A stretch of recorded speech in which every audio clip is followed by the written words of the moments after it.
In this video, we'll learn how to program the Raspberry Pi Pico board using the Arduino IDE, and then we'll upload a simple code example to test it out.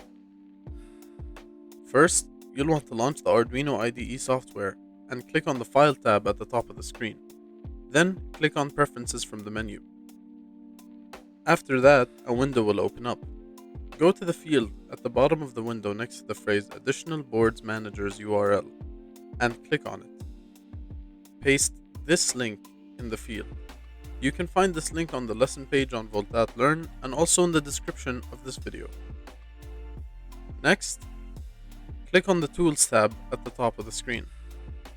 Then select Board from the menu and choose Boards Manager from the options. A search box will appear on the left side of the screen. Type the word Pico in it as shown. Several options will appear. Choose Raspberry Pi Pico /RP2040 from them and click on the Install button. Wait a few minutes and you should see a message show up at the bottom of the black screen, indicating that the board has been successfully installed in the Arduino IDE. Finally, click on the Tools tab at the top of the screen. Then select Board and choose Raspberry Pi Pico /RP2040 from the drop-down menu. From the sub-menu, select the board or version you want to program. In our case, it's the Raspberry Pi Pico.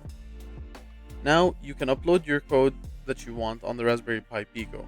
We'll upload a simple code example from the available examples in the Arduino IDE. Click on the File tab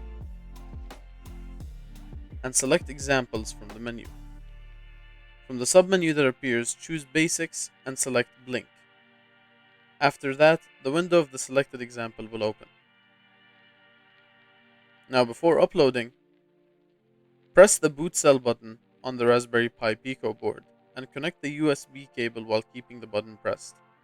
After connecting the cable, you can release the button. Then click on the Tools tab and select Ports from the menu. Choose the UF2 board or any board that you connected.